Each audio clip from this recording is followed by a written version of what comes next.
Sean muy bienvenidas y bienvenidos a esta nueva edición de Conversaciones Kicks. Como saben, este es un espacio en el que tendremos la posibilidad de intercambiar experiencias y debatir sobre temas vinculados a la educación en América Latina y el Caribe. Mi nombre es Pedro Garret, soy coordinador de proyectos e investigación del Kicks Lab y los estaré acompañando en esta conversación.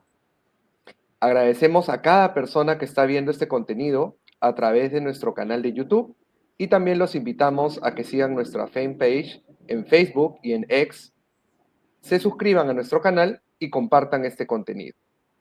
Antes de comenzar, quisiera contarles un poco sobre qué es el KICS. Esta es una iniciativa impulsada por la Alianza Mundial para la Educación y el Centro Internacional de Investigación para el Desarrollo con el propósito de contribuir a la mejora de las políticas y las prácticas educativas para reforzar los sistemas educativos nacionales mediante el intercambio de experiencias, el fortalecimiento de capacidades y la creación, conservación y movilización del conocimiento. KICS tiene varios centros regionales alrededor del mundo.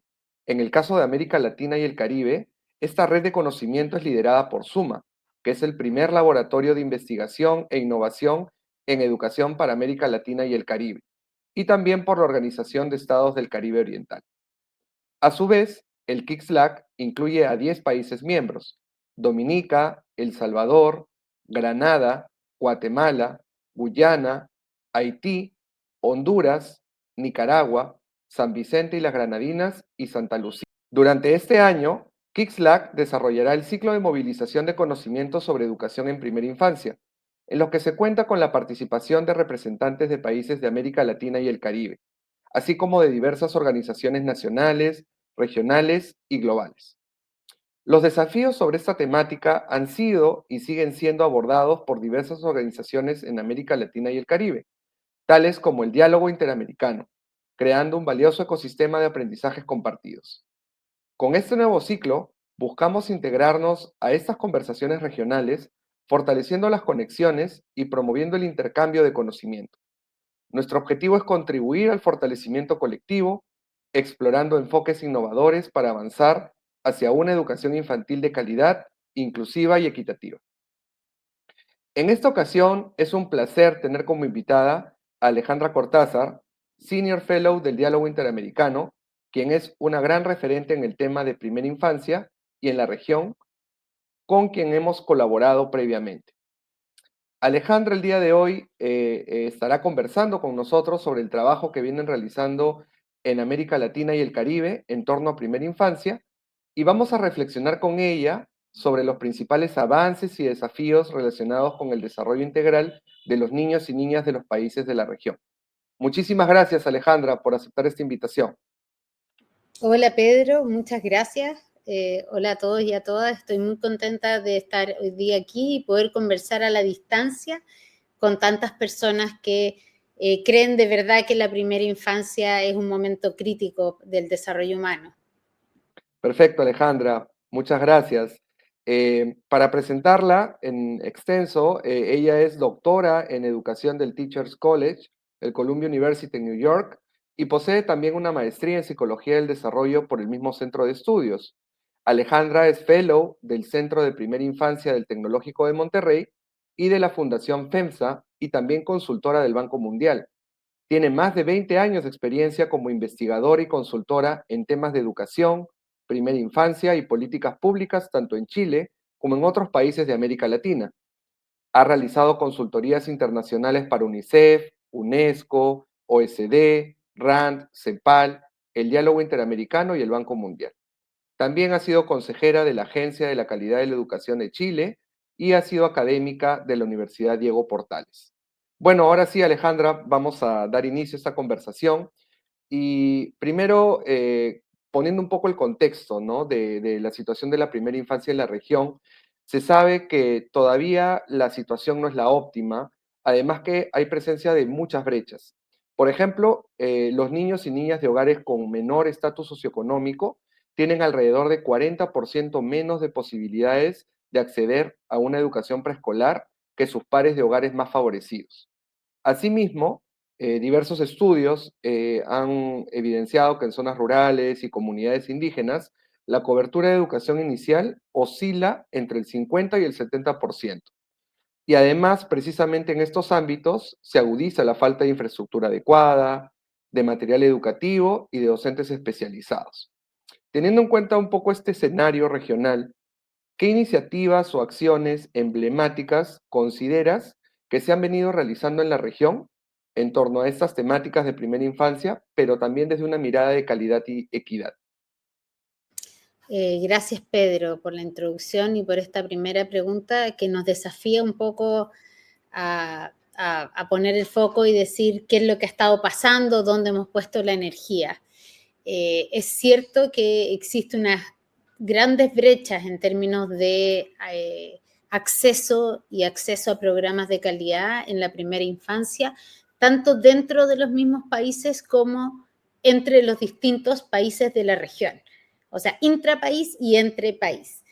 Vemos que hay países que van mucho más adelante que otros que han podido, por ejemplo, que tienen coberturas y accesos que están focalizados en niños con mayores necesidades socioeconómicas, y vemos también otros países que tienen muy poquita cobertura y solamente, por ejemplo, programas privados.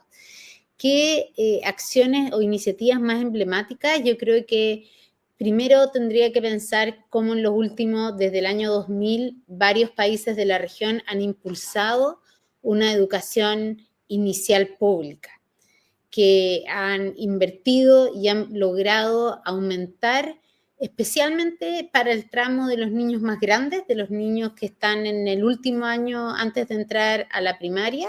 Y vemos, si uno ve un mapa, no lo puedo compartir en este momento, pero si uno ve un mapa de la región, uno ve cómo más o menos la mitad de los países de la región tienen un porcentaje ya bastante alto de niños que acceden a ese último año, ¿ya? Quiero rescatarlo porque todavía tenemos muchos desafíos, pero creo que es importante, ¿ya? Es importante ver que en la mayoría de los países de la región vemos que sobre un 75 o un 80% de los niños ya está asistiendo al último o a los 2 últimos años. Eso no es el caso de los niños más pequeños, ni tampoco de los niños que viven en zonas más alejadas, como lo que tú dices, o niños migrantes o niños en situaciones rurales. Ahí tenemos un gran desafío que tiene que ver con cómo flexibilizar la oferta para las familias con los niños más pequeños, que no necesariamente quieren llevar un niño a un programa todo el día, sino que necesitan otras respuestas. Y ahí vemos cómo hay países que han hecho programas, modalidades alternativas, por ejemplo, Cuna Más en Perú, que ofrece un programa comunitario. Vemos iniciativas también en El Salvador, también vemos iniciativas de ese tipo en Colombia. Y en este minuto yo te diría que es un gran desafío decir cómo aumentamos esa cobertura, pero con calidad. Lo que tú dices, la calidad y la equidad, estamos en un momento como bien crítico, yo te diría, porque es decir, por un lado, queremos universalizar, queremos que todos los niños puedan asistir a algún tipo de programa. Por otro lado, necesitamos tener regulaciones o mínimos que garanticen calidad, y eso significan hartos recursos. Y eso es un poco lo que yo siento que están debatiendo muchos de los países ahora, de cómo responder a eso, a esa inquietud. Entonces, reforzar que creo que totalmente comparto que tenemos estas brechas súper importantes, y que no hay solamente una solución, ¿ya? No hay solamente esta solución de esta oferta de educación formal pública, sino que los países tienen que buscar otras alternativas. Y yo creo que otra cosa que ha sido súper emblemático en los últimos también 15 años han sido las políticas integrales de primera infancia. Entonces vemos en la región como en los últimos 20 años la gran mayoría de los países tienen alguna iniciativa que intenta coordinar y complementar los servicios que reciben los niños de primera infancia. Y que esto, a primera oído, uno puede decir, bueno, pero ¿qué tiene que ver eso con las brechas? Y eso tiene mucho que ver con las brechas, porque el hecho que el niño tenga un servicio y lo conecten con otros servicios y con otros servicios, al final los niños pasan a ser parte de un sistema de prestaciones que hay una institucionalidad y un Estado que se está preocupando del niño con todas sus necesidades. Entonces, eso significaría que los niños que están en situaciones más desaventajadas debieran de tener más apoyo y ahí eso debería también ayudar a disminuir la brecha. Entonces yo te diría aumento de cobertura de educación particular y políticas integrales. De acuerdo, Alejandra, muchas gracias por hacernos este repaso de las acciones más emblemáticas en los últimos 15 a 20 años. Y justo en esta mirada de ampliar la cobertura con calidad, pero además el tema de políticas públicas integrales, el diálogo interamericano ha venido impulsando una agenda regional para el desarrollo infantil temprano. Entonces, quería preguntarte cuáles son los principales objetivos y acuerdos de esta agenda. Mira, me encanta poder compartir esto. Esto, la verdad, voy a hacer referencia a Ariel Fisbein porque este fue un sueño de él, que él tuvo, que al principio a muchos nos parecía un poco loco y después ya de hartos años a uno le hace mucho sentido. Él dijo, ¿cómo hacer que, que los esfuerzos de los distintos países en tener estas políticas integrales cómo orientar estos esfuerzos en conjunto para que se fortalezcan. Y ese de verdad es el objetivo de la agenda. Y la agenda se empezó a gestar alrededor de hace 10 años con grupos de distintos países y el 2017 se firma un acuerdo en Bogotá donde se definen 4 acuerdos. Hay personas en ese minuto no me acuerdo si 11 o 14 países que deciden firmar un acuerdo que es de avanzar hacia mejorar las condiciones y las políticas de primera infancia. El primer acuerdo tiene que ver con crear una institucionalidad y un financiamiento. Entonces, lo que decía antes de las políticas de primera infancia, el 2017, cuando se firma, todavía había muchos países de la región que no tenían una política integral o no tenían una ley de protección a la primera infancia. Entonces, el primer acuerdo tiene que ver con necesitamos reconocer que es un nivel de desarrollo que se necesita ver al niño en su totalidad, no compartimentalizado. No podemos ver salud por acá, educación por acá, crianza por acá, sino que tenemos que verlo como todo. Y dentro de ese primer acuerdo también se dice y necesitamos un financiamiento acorde. No nos sirve una política que diga vamos a hacer esta política y no le vamos a meter ni un peso y vamos a seguir haciendo lo de siempre. Y eso es el primer acuerdo. Queremos avanzar hacia eso.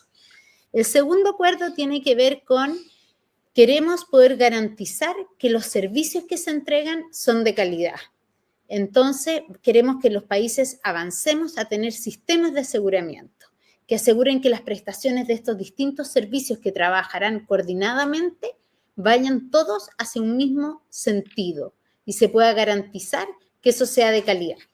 El tercer acuerdo tiene que ver con la necesidad de definir cuál va a ser nuestro logro del desarrollo infantil, cómo vamos a medir el desarrollo infantil, vamos a levantar información como países, entonces tratamos de comprometernos a decir, vamos a medir el desarrollo infantil, vamos a medirlo ya sea en encuestas o vamos a medirlo en los servicios, pero vamos a monitorear, vamos a tener datos que nos permitan ir entendiendo si vamos avanzando y vamos a tratar que estos sean datos robustos. Y el cuarto acuerdo tenía que ver con la colaboración y alianza. Era reconocer la necesidad de trabajar desde el Estado y desde la sociedad civil juntos. Entonces, sí, se necesita fortalecer esa alianza. Esos fueron los primeros 4 acuerdos que se acordaron y que se han trabajado desde el 2017 y contarte que el año pasado se hizo una revisión de esta agenda y se agregó un 5.º acuerdo que tiene que ver con integrar la diversidad. Nos dimos cuenta que todavía en nuestros países, en todos estos acuerdos, hay personas que se quedan fuera. Entonces, ¿cómo lo hacemos para que todos los niños y las niñas, independiente de dónde vienen, dónde nacieron, etcétera, puedan estar considerados en todos estos servicios y esta política? Esa es un poquito a grandes rasgos la agenda. Perfecto, Alejandra, gracias. Entonces, haciendo un recuento, tenemos estos 5 grandes acuerdos, ¿no? El de primero, intersectorialidad y financiamiento inclusivo, luego el de calidad de los servicios para el desarrollo infantil, en tercer lugar, la medición del desarrollo infantil, cuarto, la colaboración y las alianzas, que son importantísimas, y finalmente este quinto, que se ha incorporado, como nos decías, del todo el tema que tiene que ver con inclusión y equidad. Entonces, en este panorama, justamente estábamos viendo que ya hay 2 documentos publicados por el Diálogo Interamericano donde hacen una suerte de síntesis de las políticas o los cambios que vienen desarrollando los países en torno a estos acuerdos. Ha habido una primera publicación en el 2020 y una segunda en el 2024. Entonces, teniendo en cuenta un poco estos documentos, ¿cuáles tú dirías que han sido los principales avances en la región en los últimos 5 años? Y a la par, digamos, ¿cuáles todavía son algunos desafíos pendientes? Súper. Te voy a contar de los primeros 4 porque el quinto todavía no lo hemos evaluado. Entonces, un poco para las personas que nos están escuchando, lo que hicimos fue que cada país hizo una evaluación con un mismo instrumento todos los países de ir viendo cómo se iban o no cumpliendo estos acuerdos, ¿ya? Entonces, lo que vimos que desde el 2000 al 2024, primero hubo más cantidad de políticas de primera infancia. O sea, si bien en el primer informe que habían 11 países, habían 2 o 3 que no tenían, en el segundo acuerdo se suma Guatemala y se suma Brasil. Algunos tenían algunas cosas más incipientes, pero ahí esto se fortalece. Por otro lado, también vemos que no solamente a nivel de políticas, pero también hay nuevas leyes que fortalecen los sistemas de primera infancia. Por ejemplo, en República Dominicana, el 2022, se establece una ley como sistema nacional y en Chile también el sistema de garantías de los derechos de los niños y las niñas. Entonces ahí vemos, por un lado, yo diría el primer avance como un fortalecimiento legal de la institucionalidad en primera infancia. También se crean nuevas institucionalidades, como Subsecretaría de la Niñez en Chile, un ministerio en Honduras, un ministerio de la infancia, en República Dominicana, el INAIPI, también autónomo. Entonces vemos como esta primera parte, vemos como hay un fortalecimiento, tanto que hay más políticas integrales y hay nuevas institucionalidades. También vemos algunos retrocesos o algunas preocupaciones. Vemos como, por ejemplo, en Colombia pasó de estar en la presidencia a estar bajo el Instituto de Infancia y Familia. Vemos como en México también a CIPINA se vio debilitado con el cambio de gobierno. En Honduras se ve como la política de un cambio de gobierno y otro hay una reducción de la cobertura que tiene. Entonces, acá también es importante que estos no son necesariamente procesos lineales, sino que vemos algunas cosas como de procesos que van cambiando y que tienen que ver con otros factores. ¿Cuáles son los desafíos que vemos todavía a nivel regional? Primero, el liderazgo efectivo y que trascienda los ciclos políticos. Vemos que algo que se repite mucho en los países es que no hay un liderazgo que tenga suficiente poder político o financiamiento como para sostener la política. Presupuestos integrados. Vemos, el primer año solamente existía Perú, después vemos Perú, República Dominicana, y vemos un avance de tratar de entender los presupuestos de primera infancia, que son muy importantes para poder planificar y para poder, en el fondo, organizarse en el tema de la política.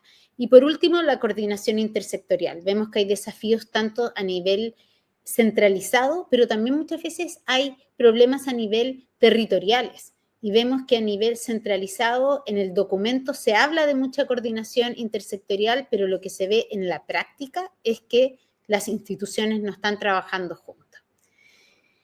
En el segundo acuerdo, lo que vemos, el cambio que vemos es que en el primer informe vemos muy pocos iniciativas de estándares que estén implementados y casi ningún sistema específico de calidad, de aseguramiento de calidad. En el segundo vemos como Chile, que tenía una ley no implementada, empieza a implementar su sistema de aseguramiento de educación parvularia. Y vemos también cómo, por ejemplo, ahí la superintendencia empieza a fiscalizar, se desarrollan estándares de proceso, los estándares estructurales pasan a ser obligatorios, todavía están en un proceso de tiempo de ajuste, pero vemos un cambio. También, por ejemplo, en Honduras y en El Salvador se empiezan a desarrollar estándares estructurales de educación parvularia. En México se implementa la política, se lanza, la Política Nacional de Educación Inicial, que también habla de la necesidad de un ente rector, de la necesidad de estándares estructurales. Entonces ahí vemos avances como bastante concretos. ¿Y qué desafíos vemos todavía en relación al aseguramiento de la calidad? La conexión entre sistemas sectoriales. Vemos que todavía podemos ver que hay cosas en educación o en salud, pero que no necesariamente hablan entre sí. Tenemos buenos ejemplos en Perú y en Colombia, que en vez de tener sistemas separados, también tienen la garantía de algunas prestaciones mínimas relacionadas con la política. Entonces, todos los niños y las niñas tienen cierta garantía de calidad de ciertas prestaciones que sí son monitoreadas. Entonces, vemos también que hay distintas maneras de hacer este aseguramiento.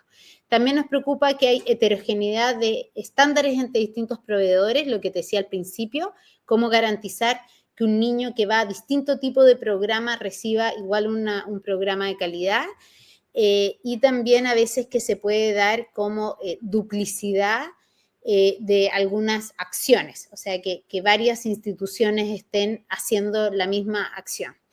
Y en torno al tema, al último desafío específico de la calidad, vemos como todavía hay mucho foco en los aspectos estructurales, porque todavía no están resueltos en muchos de los países y falta empezar a introducir el tema de la necesidad de garantía de los procesos también, tanto en salud como en educación.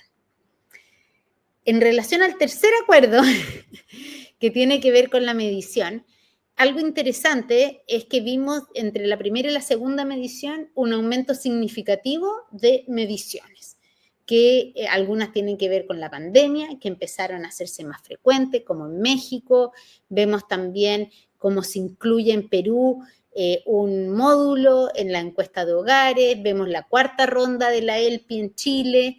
En República Dominicana vemos incluido en los MICS también temas de primera infancia. Y algo que también vemos que es interesante, que no lo habíamos considerado en el primer informe, fue ver todos los países que en sus políticas y sus servicios evaluaban el desarrollo infantil. Y vimos que Brasil, Perú, México, Chile, República Dominicana, todos ellos levantan información a nivel poblacional del desarrollo infantil. Entonces acá vemos que hay un gran potencial de usar esa información para informar políticas, que uno de los desafíos más importantes, es decir, que tenemos todavía, levantamos, hacemos esta encuesta, levantamos datos poblacionales, ¿y qué hacemos con estos datos? Necesitamos usarlos. ¿Cómo los vamos a usar? ¿Para qué los vamos a usar? Eso todavía sigue siendo un desafío súper grande, lo mismo la actualización, que sean instrumentos que estén actualizados, que los evaluadores estén capacitados.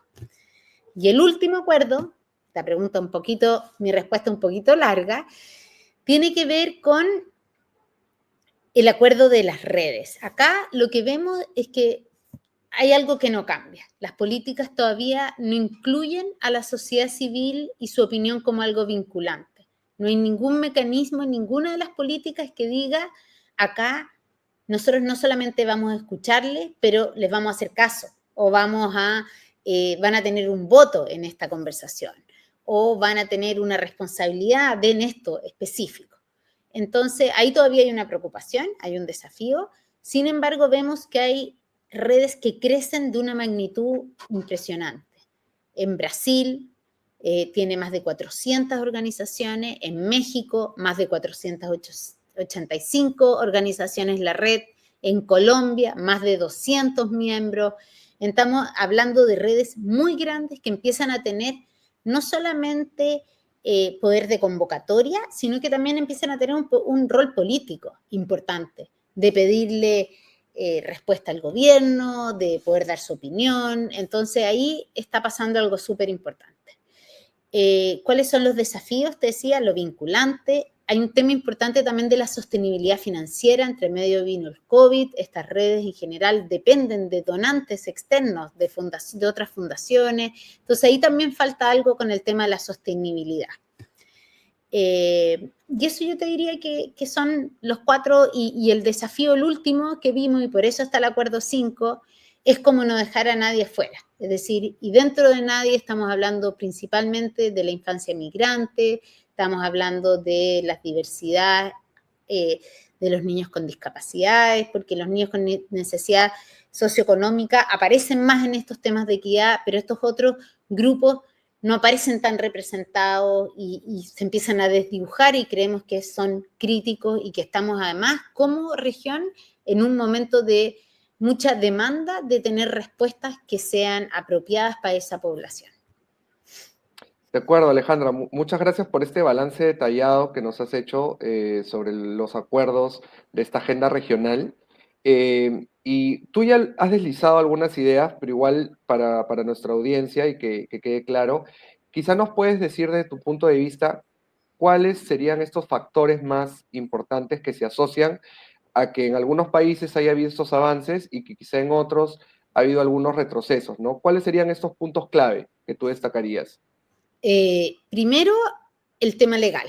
O sea, el que esto sea una ley, que tenga, eso es súper importante. Más importante que sea una ley todavía es que tenga un presupuesto asociado y un presupuesto no condicional. O sea, esto tiene que estar en el presupuesto de la nación. Me refiero, tiene distintos nombres, pero en el fondo tiene que estar, no es un programa que puede entrar o salir, sino que tiene que ser algo que esté estable en el presupuesto del Estado. Eso es crítico, porque eso significa que cuando hay un cambio de gobierno, el otro igual tiene que ejecutar esa plata, igual tiene una ley que tiene metas que tiene que cumplir. Todo eso ayuda a que hayan estándares, que hayan regulaciones. Eso por un lado aparece muy importante. Segundo, también es importante lo último que estábamos hablando, que hay una sociedad civil fuerte que esté exigiendo que esto siga. Nosotros sabemos que los niños pequeños no marchan, no van a las calles, y entonces necesitamos que haya un grupo de la sociedad que demande que eso siga pasando, que no sean servicios que se acaben. Eso también creo que es bastante importante. Entonces yo te diría la parte como legal y económica, la parte política y la parte de la presión social. Porque lo de la presión social al final hace que sea algo que todos reconozcan que es del país, que no es de un gobierno en particular. Y eso también es súper importante, tratar de que estas políticas no estén vinculadas a una persona en particular. Eso lo hace muy inestable, o sea, que es una política de la primera dama de no sé dónde, o de eso genera muchas veces que haya una bajada. O sea, en Chile al principio, que esto fue instaurado por la expresidenta Bachelet, después genera el siguiente gobierno, no tiene tantas ganas de invertir en la política que es conocida como la presidenta Bachelet. Entonces, ¿cómo hacerlo? Que sea una política que sea considerada que es una política de todos, que es una política de Estado y que sea una política de consensos. Eso. De acuerdo. Y pasando un poquito a lo que se viene haciendo también como parte del impulso de esta agenda regional, em, tengo entendido que desde el diálogo interamericano ha habido una coalición de redes por la primera infancia, ¿no? Llamada Somos Crianza. Me hace acordar bastante a lo que venimos haciendo desde Zoom, el Kickslack, en torno al intercambio de conocimientos, reflexiones, experiencias, ¿no? Como un ecosistema. De Quizá me todo. puedas contar un poquito qué acciones viene realizando esta coalición Somos Crianza y por qué es tan importante. Súper. Voy a ir un paso más atrás y contarte eso sí, que el diálogo después de la agenda lo que hizo fue con otras instituciones, con Fundación Lego y otras alianzas, hacer estrategias para fortalecer todos los acuerdos, ¿ya? Y una de estas estrategias fue juntar a las distintas redes. Se hizo primero un estudio de redes de los distintos países y después se invitó de alguna manera a, a conocerse. Y ahí surge Somos Crianzas. Somos Crianza en este minuto está conformada por redes de 7 países de la región: Brasil, Chile, Colombia, Ecuador, Guatemala, México, Perú. Están totalmente abiertos a que se suman todas las otras redes de los otros países y también en apoyar a la sociedad civil de otros países a crear sus redes. El objetivo para ello es claramente impactar la primera infancia de una manera positiva y también influir a los tomadores de decisiones. Entonces quieren que la sociedad como tal, un poco lo que te decía antes, diga, esta es nuestra política, son nuestros niños, a nosotros todos nos importa eso, hacerlo como una prioridad país a través de, en fondo, conectar a la sociedad civil y a los tomadores de decisiones. ¿Qué es lo que es? Es un intercambio de experiencia, es un espacio, se juntan, comparten, valoran el aprendizaje mutuo, porque claramente hay unas que están mucho más avanzadas que otras y que les pueden ir contando cómo han ido avanzando, y también ir consolidando una voz regional. O sea, decir, nosotros como región nos importa esto. Entonces, aunque en un país tengan una red chiquitita, están apoyados por esta red grande, que estamos todos en pro de esto.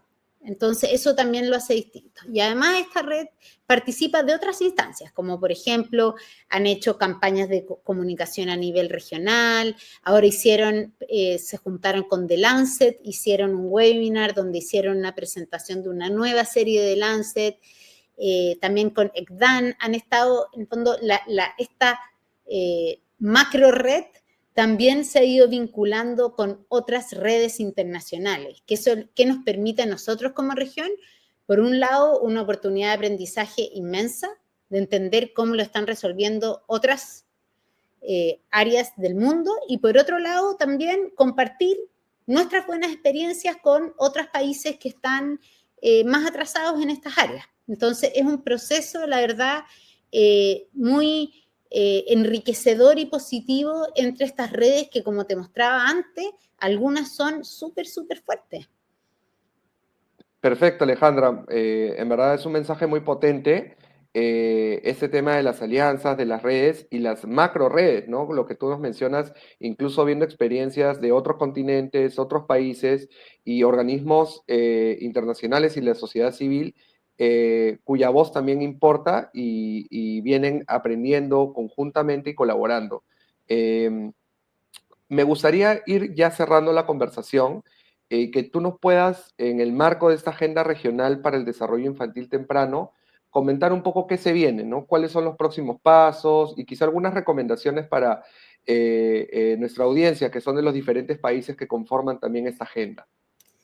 ¿Qué se viene? Yo creo que se viene como región seguir apoyando a los países a fortalecer ahora estos 5 acuerdos. O sea, y no solo desde el diálogo, sino de todos los organismos internacionales y los países que pueden apoyar eso. Para darte un ejemplo, en el proceso anterior hicimos ciclos de diálogo entre tomadores de decisiones, foros, distintas actividades que la idea es que tienen como objetivo agarrar uno de estos acuerdos que están ya también reformulados, como con la realidad más actual, y decir cómo avanzamos juntos.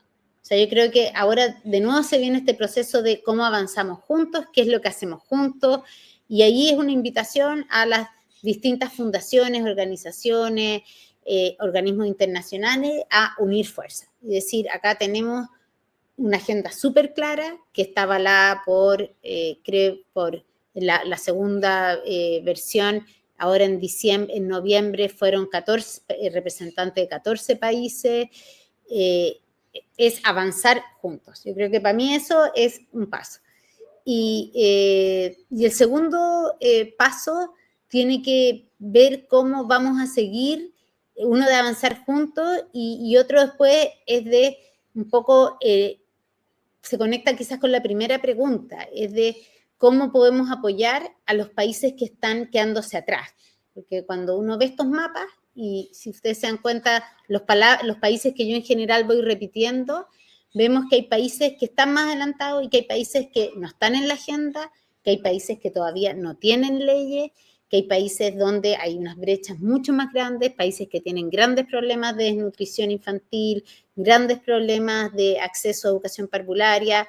Entonces, yo creo que también se viene decir, bueno, ¿y cómo la región empieza a pensar en los que están más atrás y cómo podemos integrarlos de una manera de ir avanzando juntos también, sin que nadie se quede muy atrás. De acuerdo, Alejandra, me quedo con ese gran mensaje de avanzar juntos y sumando siempre más fuerzas y preocupándonos también por aquellos que más lo necesitan. En ese sentido, Alejandra, te agradecemos muchísimo por tu participación y estos aportes tan valiosos y enriquecedores que nos has compartido. También quiero aprovechar en agradecer a las organizaciones que hacen posible este tipo de espacios y proyectos. La Alianza Mundial para la Educación, el Centro Internacional de Investigación para el Desarrollo, la Organización de Estados del Caribe Oriental y por supuesto a todo el equipo de Suma a cargo de esta iniciativa tan importante para seguir pensando y debatiendo sobre educación en la región.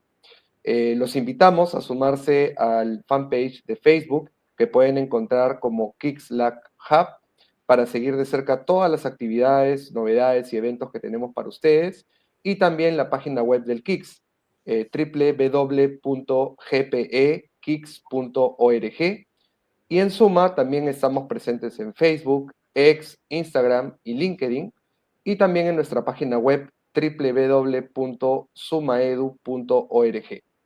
Otra vez, muchas gracias Alejandra y también a ustedes por compartir este espacio de conversación y diálogo reflexivo. Nos vemos pronto. Hasta una nueva oportunidad.